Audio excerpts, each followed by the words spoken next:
Assalamualaikum warahmatullahi wabarakatuh. Bismillahirrahmanirrahim. Wassalatu wassalamu ala asyrafil anbiya'i wa mursalin wa ala alihi wa sahbihi ajmain. Amma ba'd. Sahabat-sahabat magnet rezeki, Masya Allah. Ini bahas tentang komunikasi, walaupun saya tetap kasih judulnya manusia adalah magnet. Ya, jadi komunikasi ini magnet ya, komunikasi ini magnet. Ya. Baik, saya mohon izin bahasnya sedikit dari sisi neuroscience atau otak manusia ya. Baik, nah ini otak manusia, Allah ciptakan otak manusia itu ditaruhnya di atas, di kepala, jadi ada otak besar, ada otak kecil, kemudian dia terbelah dua menjadi belahan kanan dan belahan kiri, dan yang luar biasa memang secara ya program di dalam otak ini, dia ada perbedaan antara laki-laki dan perempuan ya, sebagaimana sebetulnya di surat Ali Imran ya, ayat 36 itu ada sepenggalan ayat itu, walaisa zakaru kal untha, dan tidak sama laki-laki dan perempuan ternyata ya. Nah, jadi yang nanti akan kita lakukan komunikasi sesungguhnya satu, tentu kita perlu belajar juga sedikit-sedikit tentang apa sih perbedaannya, dan juga ada satu juga yang perlu kita tahu bahwa di dalam otak ini yang senantiasa berperan dalam berkomunikasi, yaitu ini dia limbic system atau otak yang mengatur emosi. Jadi di tengah otak kita ini ada otak emosi atau disebut sistem limbus, ini yang mengatur emosi, atau ini disebut juga otak mamalia brains, ini yang senantiasa mewarnai setiap peristiwa, apa yang dilihat, didengar, diucapkan, bahkan dipikirkan ya, dan juga inilah yang membuat dinamisasi kehidupan, yaitu otak emosi ya. Ini otak hawa nafs, ini persis di tengah otak. Intinya magnet di otak, kalau orang-orang neuroscience bilangnya itu adalah limbic system atau otak emosi. Ya, semua manusia ada, bahkan hewan golongan mamalia juga ada. Jadi di Quran Allah selalu ingatkan kita hati-hati ya, kita harus memanage ini ya, karena kita kadang-kadang bisa derajat kita turun di bawah binatang ternak ini karena ada otak mamalia ya. Dan kalau kita lihat tiga dimensinya seperti ini, dia persis di tengah otak. Dia terdiri dari struktur-struktur anatomi otak yang bekerja sama, yang mengatur emosi, baik emosi negatif maupun emosi positif. Ya. Jadi kalau kita belajar nafs ya, nah di sinilah tempatnya nafs itu ya, nafsul lawwama, ammara, mutmainah. Ya, ini tiga besar ya, biasanya kan terbagi 7 nafsu itu. Nah, jadi di sini sebetulnya. Nah, kemudian yang luar biasa lagi, Allah ciptakan setelah limbic system ada otak, batang otak atau otak reptil. Jadi manusia ini lengkap, ada otak mamalianya, ada otak reptilnya, ada otak binatang mamalianya, ada sifat ularnya juga ini sebetulnya, sifat buayanya juga.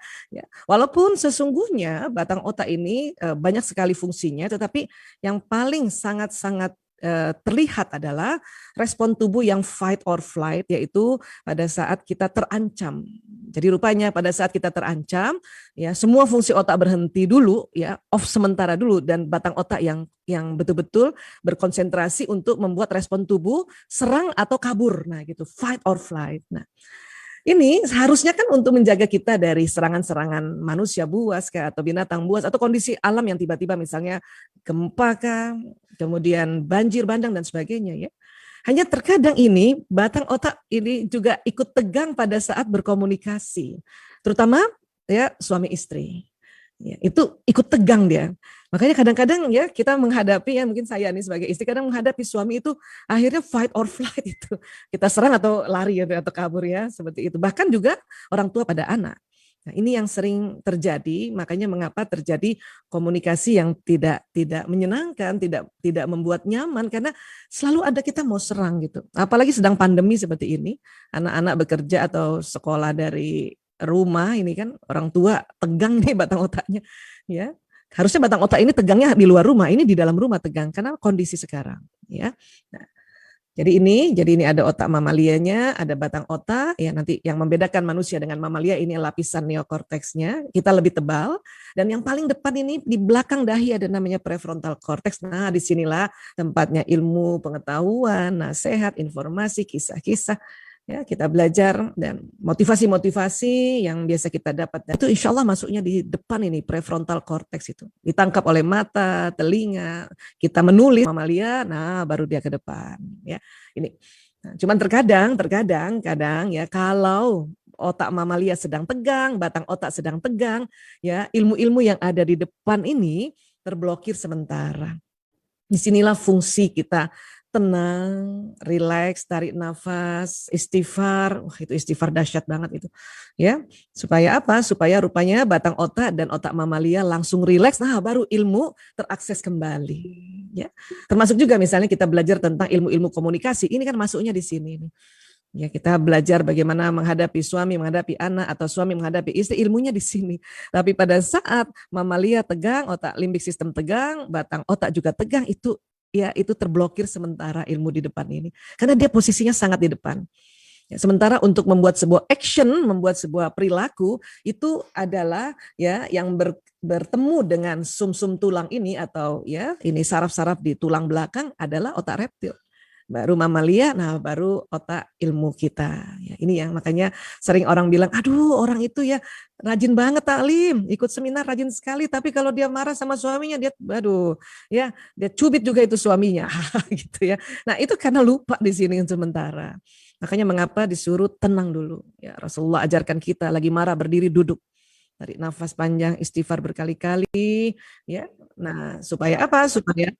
Supaya ya ini rileks, batang otak rileks, otak mamalia rileks, baru ingat lagi, oh iya ya, memang dia begitu. Kalau orang Bugis bilang gitu, ih kesian, memang dia begitu kesian, memang laki-laki beda. Itu baru ingat itu nanti kalau sudah merilekskan batang otak dan otak mamalia ini. Ya. Nah, kemudian dalam komunikasi ya, komunikasi suami istri itu rupanya ada perbedaan-perbedaan walaupun ini memang baru di riset tuh tahun 99 ya. Jadi di dalam otak manusia ini, otak besar dan otak kecil ternyata ada program-program yang berbeda. Kalau otak ini kita belah, di dalamnya itu ada satu struktur otak ini yang segitiga warna merah namanya hipotalamus. Dia persis di tengah otak. Ya. Nah, hipotalamus laki-laki ukurannya 2,5 kali lebih lebar dari perempuan. Hipotalamus ini banyak sekali gunanya, tetapi nanti perbedaan antara laki-laki perempuan ada beberapa yang sangat penting-penting ya, sangat prinsip ya. Nah, hipotalamus di mana sih posisinya? Kurang lebih seperti ini. Dia bentuknya segitiga, persis di tengah otak. Persis di tengah otak. Kalau ini hipotalamusnya laki-laki, berarti yang perempuan itu nggak ada separohnya kan? Karena laki-laki 2,5 kali lebih luas hipotalamusnya dibanding perempuan. Nah ini, apa fungsi hipotalamus yang nanti membedakan antara laki-laki perempuan? Ya, walaupun dua-duanya punya hipotalamus. Ya, satu, menjaga keamanan. Ya, rupanya ar-rijalu qawwamuna 'alan nisa ini karena Allah menciptakan hipotalamus laki-laki 2,5 kali lebih lebar. Jadi laki-laki itu kalau menjaga keamanan itu udah fitrah banget. Ya, fitrah sekali. Ya, kalau sudah berkeluarga ya menjaga keamanan dirinya, menjaga keamanan istri, menjaga keamanan anak-anaknya, menjaga keamanan rumah, menjaga keamanan kesehatan, menjaga keamanan ekonomi. Kalau bekerja pada negara, menjaga keamanan negara, itu lebih jago laki-laki. Nah itu. Bahkan anak laki-laki kecil saja, walaupun dia masih kecil itu anak laki-laki, ya kalau ibunya sakit dia yang jaga itu. Walaupun memang anak laki-laki senang bermain ya, tapi karena hipotalamusnya lebih lebar dibanding saudara-saudara perempuannya yang sebaya, maka yang menjaga ibunya di pintu kamar atau menenteng ibunya itu anak laki-laki sebetulnya. Makanya anak laki-laki dekat dengan ibunya karena dia jagain ibunya. Karena bawah sadarnya anak laki-laki buat apa dia jaga bapaknya, karena bapaknya juga hipotalamusnya lebar. Ya, nah seperti ini. Ini yang terkadang pada saat kita komunikasi, katakanlah seorang istri harus minta izin sama suaminya, ya maka suami pasti ya bertanya, kadang detil, karena dalam rangka menjaga keamanan. Ya, kemana, sama siapa, untuk apa, kenapa harus pergi sih? Sama nih saya selama pandemi, suami bilang kamu di rumah aja ya. Ya sudah, kalau suami sudah bilang begitu, saya tahu dia menjaga keamanan. Ya. Nah, dia yang jalan keluar karena dia dokter di garda depan. Nah, saya bagian ya diminta oleh suami untuk bagian mengedukasi ya banyak keluarga. Menurut dia begitu. Jadi dalam rangka menjaga keamanan ya sudah harus patuh. Ya, oh ya. Kadang-kadang yang bikin kesel adalah caranya saja karena betul-betul ingin menjaga keamanan dan kemudian juga tegang ya, dan suara laki-laki tentu berbeda dengan perempuan, alunannya ya, intonasinya, maka kadang-kadang itu ya konflik-konfliknya di situ. Ya, berantem-berantemnya di situ. Karena ya kalau kita minta izin, ayah aku boleh gini enggak? Enggak. Di rumah saja. Itu langsung rasanya. Ya. Nah, ini. Kemudian apa lagi ya? Pusat lapar dan haus. laki-laki pusat lapar hausnya itu lebih lebar daripada perempuan. Makanya kita istri yang paling penting lagi ya, itu menyiapkan, memastikan makan minumnya suami siap sedia. Entah mau masak sendiri kah, atau entah mau beli dan sebagainya. Atau pesan sama keluarga, pesan sama teman, apapun itu, tapi pastikan ya siap. Ya, pusat lapar dan haus. Dan yang punya anak laki-laki, ini mereka lagi belajar puasa ya, lagi belajar saum di Ramadan. Itu siang hari anak laki-laki itu lebih lapar dan haus dibanding anak perempuan. Nah, ini karena pusat lapar dan hausnya lebih besar. Maka sebetulnya ya ada tips sedikit nih untuk para ibu, kalau suami datang ya, kasih waktu dulu sebentar 10 menit karena laki-laki butuh 10 menit waktu pada saat dia sampai di rumah untuk beradaptasi dengan ruangan ya, dan dia tidak ngomong-ngomong itu. Bahkan tidak senyum. Ya. Nah, kita harus tahu itu, oh itu lagi beradaptasi itu. Ya. Setelah 10 menit pertanyaan yang paling cocok di otak laki-laki adalah ya, Abi sudah makan? Ayah sudah makan? Ya, jangan tanya tadi gimana di kantor. Itu langsung reaction itu. Tanyakan sudah makan misalnya. Kalau di luar Ramadan ya. Kalau dia datangnya misalnya siang atau sore ya. Tentu kalau pas Ramadan tentu kita ya sudah siapkan ya, dia sampai di rumah dia sudah siapkan ya. Kita sudah siapkan itu makanannya ya, takjilnya, dan dia sudah lihat gitu, maka udah tenang. Agak tengah malam lagi ada tarawih misalnya ya, Abi mau makan lagi misalnya gitu. Dan juga anak laki-laki. Dan pantang ya, nasihati anak laki-laki dalam keadaan dia lapar dan haus, dia pasti reaction itu ya. Atau kerjakan PR nih, kan ibu-ibu yang punya anak laki-laki barangkali punya PR 10 nih ya, 10 soal, 8 sudah dikerjakan, tinggal 1 tiba-tiba ya, Bunda aku lapar, lebih baik kasih makan dulu ya. Kita perempuan karena hipotalamusnya tipis, kita rasanya kenyang terus, jadi kita mudah sekali, dan kita suka bilang sama anak laki-laki, tanggung satu lagi. Padahal dia lapar. Dan anak laki-laki kalau sudah bilang saya lapar, itu berarti sudah setengah jam menunggu atau setengah jam menahan lapar dan haus itu. Ya, jadi sekali lagi ini komunikasi yang penting terhadap ya kita sebagai istri atau sebagai ibu pada suami dan pada anak-anak, wabil khusus anak laki-laki. Kalau anak perempuan kan hampir sama otaknya dengan kita, ya. Nah, kemudian apalagi pusat tidur. Jangan heran kalau nanti suami lebih tidur duluan. Ya, bahkan ada riset penelitian ya di UCLA ya, bahwa laki-laki kalau tidur 70% aktivitas otaknya off, 70%. 30% on, aktivitas listrik otaknya. Tapi perempuan pada saat tidur atau istirahat 90% aktivitas otaknya on. Jadi kita ibu-ibu nih memang nyala ini kepala kita, tidur pun nyala kepala kita. Ya, mendengarkan sekeliling ya. Nah, itu gunanya pasti ada ya. Allah yang maha mengetahui itu guna persisnya. Tapi kalau kita lihat dari hikmah-hikmahnya adalah, oh ibu-ibu itu agar cepat bangun kalau anaknya sakit atau nangis. Terkadang masih anak bayi ya, tidur dekat kita, nangis, ibunya bangun, pas lihat bapaknya, tidur. Ya, padahal ini anaknya nangis, sudah teriak-teriak menangisnya ini. Kenapa bapaknya tidur gitu. Dulu saya, Ustaz Nasrullah, saya sempat dulu ya, sebelum tahu ilmu ini loh, padahal saya sudah dokter waktu menikah itu. Ya, ini kan tahu ilmu ini 2006. Itu suka kesel itu, jengkel lihat waktu anak-anak kecil, ya, anak nangis, ibunya atau saya bangun, saya lihat bapaknya, kenapa tidurnya lelap banget gitu. Ya, nah ini yang kadang-kadang kalau kita nggak ngerti, ya kejengkelan ini nanti akan mewarnai komunikasi kita atau bicara kita kepada pasangan hidup. Ya. Besok paginya barangkali pas bangun suaminya, kita mau menyampaikan bahwa tadi malam anak ini bangun, tapi karena kesel, ya, jadinya kalimatnya adalah ini anak bangun terus, kamu tidur aja. Itu paling bahaya itu kalimat-kalimat begitu, kalimat-kalimat yang menyerang. Ya, kalau sekarang alhamdulillah saya malah bersyukur kalau suami tidur. Kenapa? Karena dia besok pagi kan, ya pusat tidurnya ini bersamaan dengan pusat menjaga keamanan. Dia harus jaga keamanan kami, makanya dia harus tidur, gitu. Nah ini, ya. Kemudian afwan, ini adalah pusat juga syahwat birahi. Laki-laki lebih lebar memang. Maka seorang istri ini harus tahu persis, ya, harus tahu persis. Makanya mengapa ya kita senantiasa kalau kita belajar bagaimana bagaimana melayani suami dalam hubungan intim suami istri, kita diminta tidak boleh menolaknya.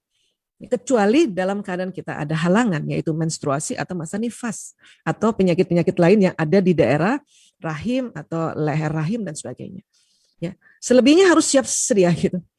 Ya. Walaupun kadang tengah malam baru sang suami itu ya habis tidur dulu karena ini memang harus diistirahatkan dulu. Dan kadang-kadang karena capek bekerja, maka hipotalamus yang tegang ini harus dirilekskan selain dari makan minum tadi, dengan tidur dan juga hubungan intim suami istri. Karena ini harus tahu persis ini. Istri-istri ini harus siap siaga makanya. Ya, dulu nih belum tahu. Waktu saya belajar kedokteran kan tahun 87 ya. Tahu manusia ada hipotalamusnya. Tapi bahwa laki-laki lebih lebar 2,5 kali itu baru ditemukan tahun-tahun 99. Jurnalnya masuk di Indonesia tahun 2006. Saya menikah 92 sampai 2006 ya, itu kalau nggak belajar di taklim itu ya pasti jengkel ya kadang-kadang kalau diajak hubungan intim.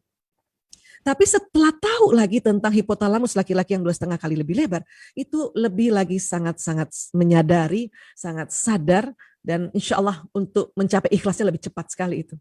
Ya, ini kita penting tahu ya. Dan kemudian kalau perempuan yang mana yang Allah kasih lebih dibanding laki-laki ini? Ini namanya corpus callosum. Ini adalah serat-serat saraf yang menghubungkan otak kiri dan kanan. Karena sesungguhnya otak kiri dan kanan, belahan kanan kiri itu dia terbelah di sini, terbelah. Ini enggak tersambung di sini. Pas corpus callosum itu tersambung. Nah, perempuan lebih tebal 30% dibanding laki-laki. Karena lebih tebal 30%, maka perempuan atau wanita mampu mengerjakan berbagai pekerjaan yang tidak saling berhubungan dalam satu waktu. Maka ibu-ibu ini bisa heboh kayak gini nih, yang orang bilang multitasking, tangannya di sini, tangan kanannya di sini. Ya, kadang kaki juga masih bisa main itu, ya ngepel lantai itu bisa pakai kaki. Ya, ini anugerahnya ya Allah untuk seorang perempuan. Maka pada saat kembali di rumah bekerja, ya ngurus anak juga karena anak sekolah di rumah, ya dan mengerjakan yang lain itu bisa banget, Masya Allah. Ya, yang membuat jadi tidak bisa karena kita mengeluh. Ya, saya lagi, gitu, ya. Nah, padahal kalau kita sudah tahu, ya Allah, alhamdulillah ya kita bisa ternyata, ya. Nah, kalau laki-laki, ini corpus callosumnya memang Allah buat lebih tipis. Kenapa? Karena otak laki-laki dibuat untuk pekerjaan khusus. Ya. Pada saat laki-laki fokus pada pekerjaan di depannya, setelah 10 menit ke atas, otaknya konsentrasi dan pendengarannya menurun. Makanya laki-laki kalau mengerjakan sesuatu di depannya setelah 10 menit ya, otaknya fokus ya ke depan, kemudian telinganya ini pendengarannya menurun. Makanya laki-laki hanya bisa mengerjakan satu pekerjaan dalam satu waktu. Kalau paksakan juga laki-laki multitasking itu capek sekali. Capek sekali. Ya, kalau perempuan nggak capek, laki-laki capek sekali. Perempuan tidak capek karena multitasking, tapi capeknya perempuan karena suka mengeluh dan membanding-bandingkan. Kita lihat mungkin suami duduk di nonton televisi, kita anggap, kenapa dia duduk nonton TV, dia tidak bantu saya di dapur. Padahal bapak-bapak itu kalau lagi nonton televisi, dia nggak nonton televisi itu para bunda. Ya, dia sedang mikirkan besok kerja apa lagi, bagaimana lagi besok. Apalagi strategi untuk ya bekerja besok. Ya, seperti itu. Ya.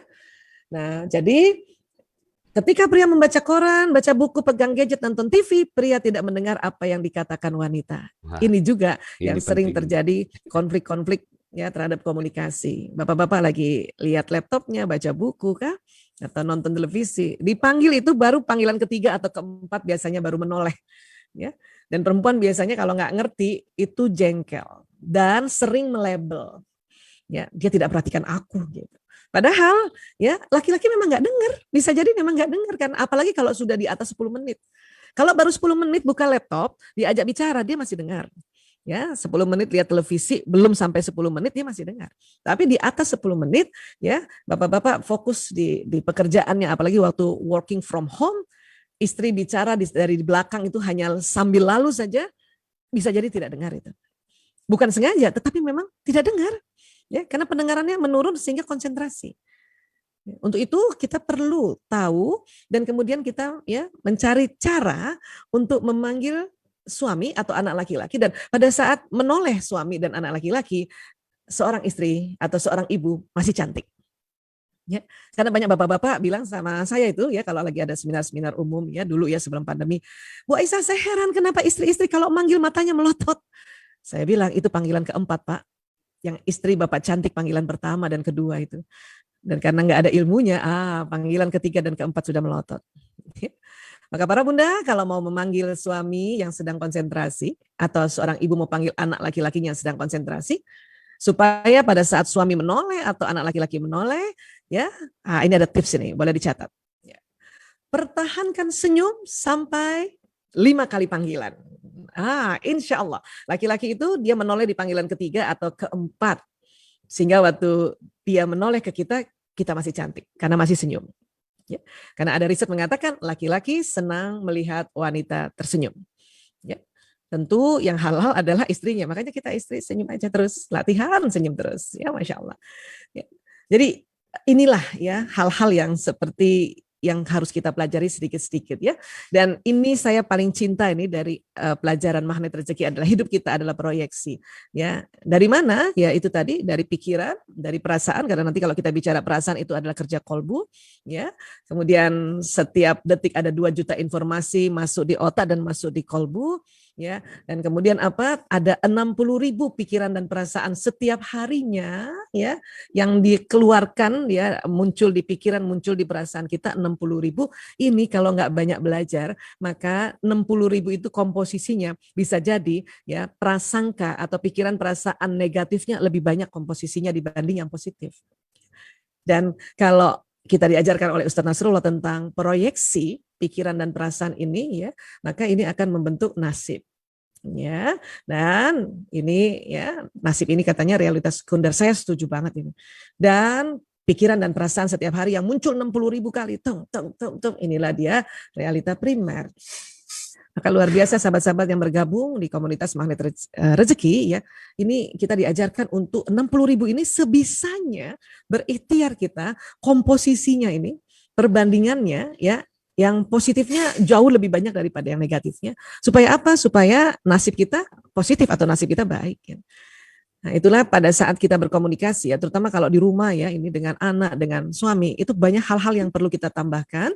Ya, salah satunya tadi bahwa laki-laki punya fungsi berbeda, perempuan juga punya peran dan fungsi berbeda, memang tidak identik tapi setara seperti itu. Ya. Dan tubuh manusia ini ada badan seluler dan ada yang disebut badan bioplasmik. Inilah dia. Ya, ini ilustrasinya seperti ini, ada nur yang keluar dari tubuh kita, ada gelombang elektromagnetik yang keluar dari tubuh kita, yang tentunya ya kalau tubuh kita ini dibelah-belah, akhirnya jadinya medan gelombang energi, ya. Dan saya yakin teman-teman ya komunitas Magnet Rezeki ini sudah sangat ya sering kita bahas ini gitu ya. Nah, jadilah seperti ini nih tubuh kita nih kalau dipecah-pecah jadi ini sebetulnya. Ya, dan ini teori ini juga sudah dibuka dikupas tuntas oleh para ilmuwan dan ini yang disebut fisika kuantum ya. Dan dari mana sih sebetulnya gelombang ini? Dari pembuluh meridian yang ada di bawah kulit. Dia keluarnya dari situ. Ya, ini dia di bawah kulit, subkutis. Dia bulat. Bentuknya ini ada pintunya ini. Cuma dia tidak buka depan belakang, geser bukan, tapi berputar. Kemana? Berputar ke kiri. Ya, bertawaf dia. Kalau putarannya lancar, maka ya badan bioplasmik atau gelombang itu ya panjang keluarnya panjang lancar. Ini dari mana buat pembuatan badan bioplasmik dari mana? Dari makanan minuman yang diproses di sel tubuh. Dan sel tubuh ini ada sekitar 60 triliun di tubuh kita. Ya. Di sini juga lah makanan halalan thayyiban itu mempengaruhi energi badan seluler dan juga gelombang kita. Di sini pentingnya makanan halalan thayyiban. Ya, karena nanti diproses dia. Dan apa yang nanti dibawa oleh gelombang ini atau badan bioplasmik ini? Ya, pikiran, perasaan, ucapan, penglihatan, pendengaran, ya, prasangka-prasangka, niat dan doa. Yang apa? Yang jalan di tubuh kita karena sistem saraf ini kayak ada kabel listriknya ya. Setiap apa yang kita ucapkan dia jalan di badan. Habis itu terbroadcast lagi, ya, terproyeksi lagi. Apa yang kita pikirkan jalan di badan, akhirnya itu terproyeksi lagi, ya. Dan kemudian menarik karena ini memang manusia adalah magnet. Ya. Jadi sahabat-sahabat saya ada kami punya komunitas ibu-ibu namanya Memteku. Ya, saya cerita seperti ini. Ya, mudah-mudahan mereka juga sudah beli ya, sudah baca juga mudah-mudahan insyaallah ya. Karena ini memang luar biasa. Ya. Dan mengapa perasaan ini ada pada jantung? Karena jantung ya atau kolbu ini rujukan organnya adalah jantung karena jantung sebagai sebuah organ pemompa darah ke seluruh tubuh ini dia membawa darah dan kita tahu nanti darah itu ada ya besinya ada ya unsur Fe besi yang nanti dia menjadi namanya Hb hemoglobin dan nanti hemoglobin mengikat oksigen ya. Nah, besi di tubuh kita inilah yang membuat ya tubuh kita manusia ini menjadi magnet, bisa jadi magnet. Dan besi ini magnet kuat ya. Kemudian nanti unsur tubuh manusia lagi yang membuat magnet ya, tentu harus dipolarisasi dulu, yaitu air. Makanya air ini pembangkit tenaga listriknya. Ya, dan ini dilakukan atau terjadi sirkulasinya atau metabolismenya itu adalah di jantung. Dan ini kita sudah tahu ya, sudah tahu ratusan tahun tentang fungsi jantung ini, Masya Allah. Ya. Nah, kemudian ya ini kita ya dikasih tahu oleh ilmuwan bahwa jantung tuh memompa darah tiap hari sekitar 5.500 liter tiap hari, Masya Allah, nggak pernah berhenti. Ya tinggal ini detaknya ini yang sering berbeda-beda ini. Pada saat kita prasangka buruk, detaknya tuh lebih cepat lagi, disebutnya palpitasi, ya. Tapi kalau kita berprasangka baik atau pikirannya sedang positif, gitu ya, maka detaknya itu cantik sekali dan bikin apa ya rasanya itu, ya, ada rasa terharu, ada rasa semriwing dan sebagainya, gitu. Ya. Nah, kemudian yang unik lagi, memang antara otak, terutama tadi otak emosi ini, ada hubungannya langsung dengan jantung lewat jalur-jalur khusus. Maka pada saat kita emosi itu mempengaruhi jantung kita, ya, mempengaruhi kolbu kita, gitu. Karena disepakati kolbu itu organnya jantung, walaupun kita mengartikannya selama ini hati, tapi yang kita pegang itu jantung, ya. Apalagi pada saat jantung tahun 91 ditemukan oleh Dr. J. Andre Armour dari Montreal, Kanada, dan kemudian terus di riset lagi bahwa di dalam jantung itu ada sel otak atau neuron yang jumlahnya sewaktu dihitung sekitar 40.000 neuron. Jadi dikatakan jantung ada otaknya sendiri. Ya, selama ini ilmuwan tuh baru tahu neuron itu, sel otak ini ada di otak manusia saja dan jumlahnya 100 miliar. Satu neuron kerjanya kayak satu komputer yang tercanggih di zamannya. Allah. Jadi ayah bunda, sahabat-sahabat yang usianya lebih muda dari saya itu neuronnya lebih canggih dari saya. Kalau saya kan generasi X nih, tahun 60-an, yang lahir 60-an ya. Jadi ada neuron ini di otak, dan ternyata di jantung juga ada jumlahnya 40.000. Dia di daerah atrium di sini, ya, dan di belakang ventricle atau di ya dorsoventricle dia 40.000. Memang apa sih yang terjadi kalau pada neuron-neuron ini? Dia akan terjadi sambungan-sambungan kabel neuron pada saat kita ya melihat sesuatu, mendengarkan sesuatu, merasakan sesuatu, atau mengalami sebuah peristiwa, kemudian terjadi sambungan-sambungan ini, dan ini akhirnya menjadi sebuah memori. Beberapa hari kemarin ini sudah mulai ditata itu memori-memori yang membuat luka, memori-memori yang membuat kesedihan, sudah mulai ditata untuk apa? Sambungannya supaya tidak terlalu kuat ikatan eratnya. Ya, walaupun tetap ada jejas, tetap masih ada ingatan kita terhadap memori-memori ini. Ya, apalagi yang negatif, untuk apa sebetulnya? Untuk pembelajaran supaya tidak mengulangi hal-hal yang negatif yang sama, gitu. Tapi karena sudah dibetulkan ya dengan teknik-teknik dari magnet rezeki, maka ikatannya itu sudah tidak terlalu kuat lagi. Nah, itulah tekniknya memaafkan. Makanya ada orang bilang, saya sudah memaafkan tapi tidak bisa melupakan. Memang karena itu untuk jadi pembelajaran, ya. Dan ternyata di jantung juga terjadi sambungan-sambungan neuron. Jadi pada saat kita mengucapkan sesuatu, mendengar, melihat, merasakan, meraba dan sebagainya, terjadi sambungan di otak, terjadi juga sambungan di jantung. Ya, sehingga dikatakan jantung ini ya memungkinkan untuk belajar. Jadi kalau kita ganti jantung dengan kolbu ya, sistem saraf pada kolbu atau otaknya kolbu memungkinkan kolbu untuk belajar, mengingat dan mempengaruhi bagian korteks pada otak untuk membuat keputusan fungsional independen. Ya, jadi makanya ada namanya suara kolbu. Pada saat seseorang sedang menganalisa sesuatu, menimbang-nimbang, bikin proyek, mau bikin anggaran, pengen dinaikkan itu margin keuntungannya, kata kolbunya ya, jangan gitu, ya, ini pandemi, kasihan loh, itu benar-benar nih, itu prinsip ekonomi yang kamu pelajari dari dulu itu keliru, kan gitu. Ya, kenapa? Karena kita sudah ada sambungan juga di jantung kita pada saat kita kecil, ya, kita baca Quran, dia terjadi sambungan. Kemudian diceritakan oleh orang tua kita atau guru-guru kita tentang kisah Rasulullah sebagai pedagang yang jujur, itu udah tersambung di jantung kita. Ya, pada saat otak menimbang-nimbang, pada saat kita sudah mulai dewasa, otak menimbang-nimbang karena ada fungsi analisa, ini jantung yang bilang supaya otak ngambil keputusannya yang benar, gitu. Ya. Nah, inilah di sinilah jantung, dan perasaan itu adalah salah satu kerja dari jantung ini atau kolbu ini. Ya. Sehingga dikatakan bahwa otak mempunyai listrik di dalamnya dan nanti terjadi vibrasi gelombang.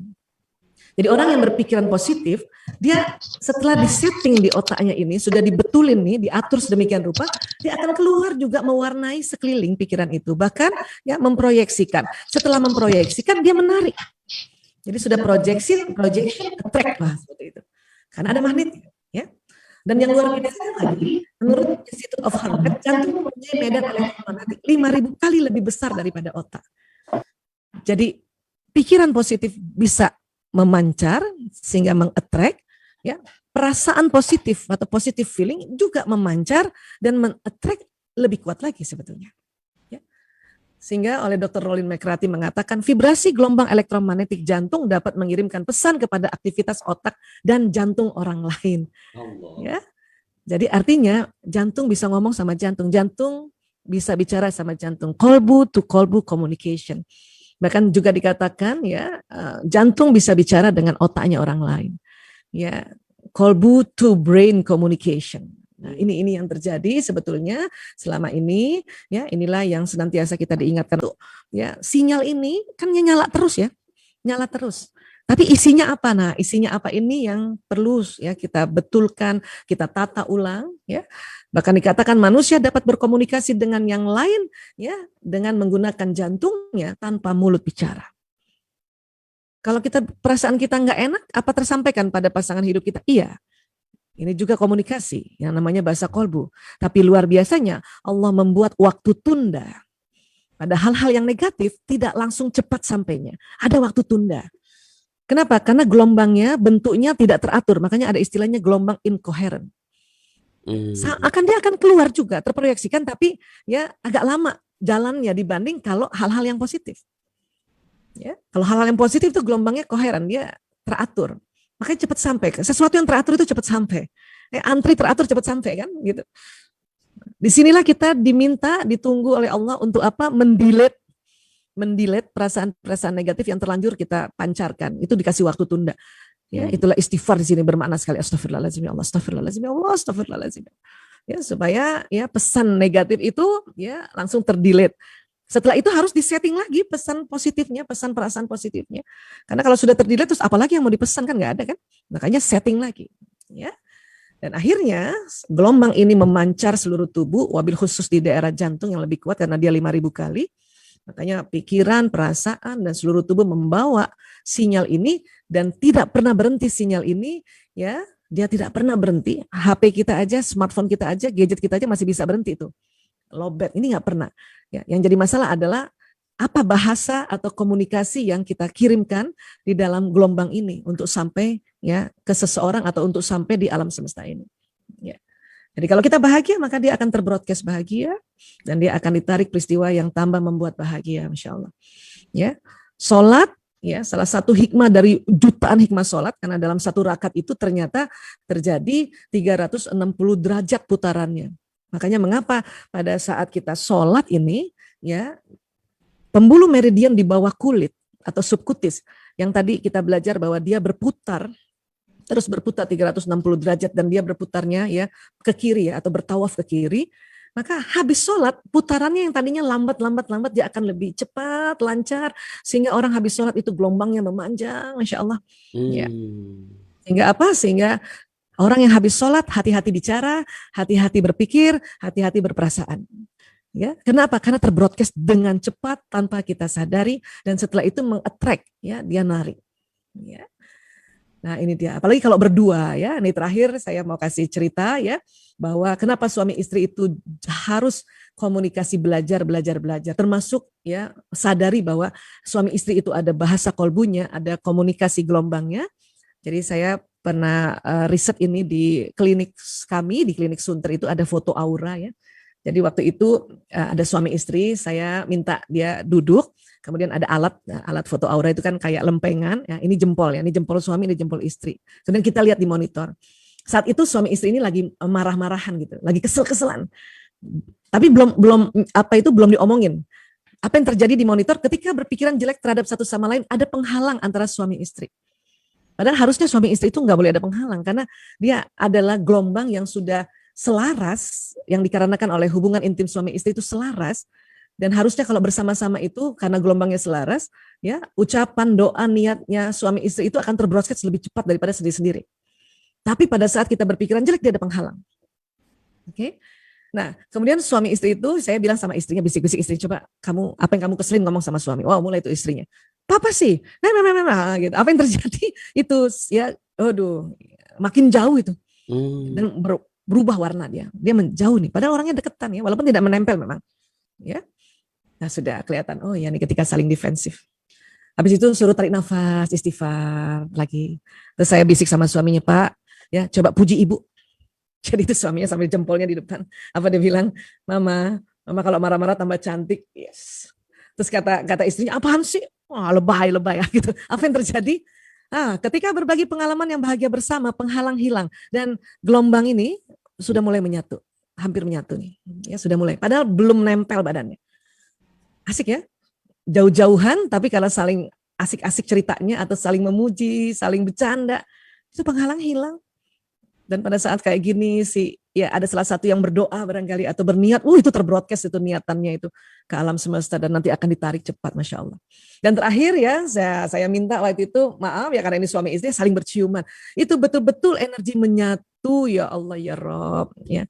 Maka inilah yang saya sampai saat ini selalu ingat riset ini, penelitian kecil-kecilan ini, sehingga itu tadi kalau lagi kesel sama suami, cepet-cepet langsung istighfar, cepet-cepet dibetulin, supaya apa? Rugi rasanya kalau sinyal tidak menyatu. Karena walaupun misalnya suami nonton televisi, saya di belakangnya, ya, saya cepat-cepat betulin perasaan, pikiran, kemudian dan saya meyakini terjadi penyatuan energi antara gelombang bioplasmik saya dengan suami. Makanya walaupun suami mungkin nonton televisi atau dia mengerjakan yang lain, saya banyak berdoa saja di situ. Apalagi Ramadan. Kenapa? Di Ramadan ini ya ada saumnya, ada sholatnya, bukan hanya sholat fardu saja, ada sholat sunnahnya, ya pasti kan. Kemudian sedekahnya orang lebih banyak, ya. Dan itu semua ternyata memperpanjang sinyal. 4G kalah itu barangkali. Mungkin sudah sampai 4 million G seperti itu. Ya. Baik, terima kasih banyak untuk itu. Ya, sahabat-sahabat Filak. Ini yang saya bisa sampaikan. Ya, mohon maaf lebih kurangnya. Ya, kasih banyak. Wabillahi taufiq wal hidayah. Wallahu a'lam bishawab. Assalamualaikum warahmatullahi wabarakatuh.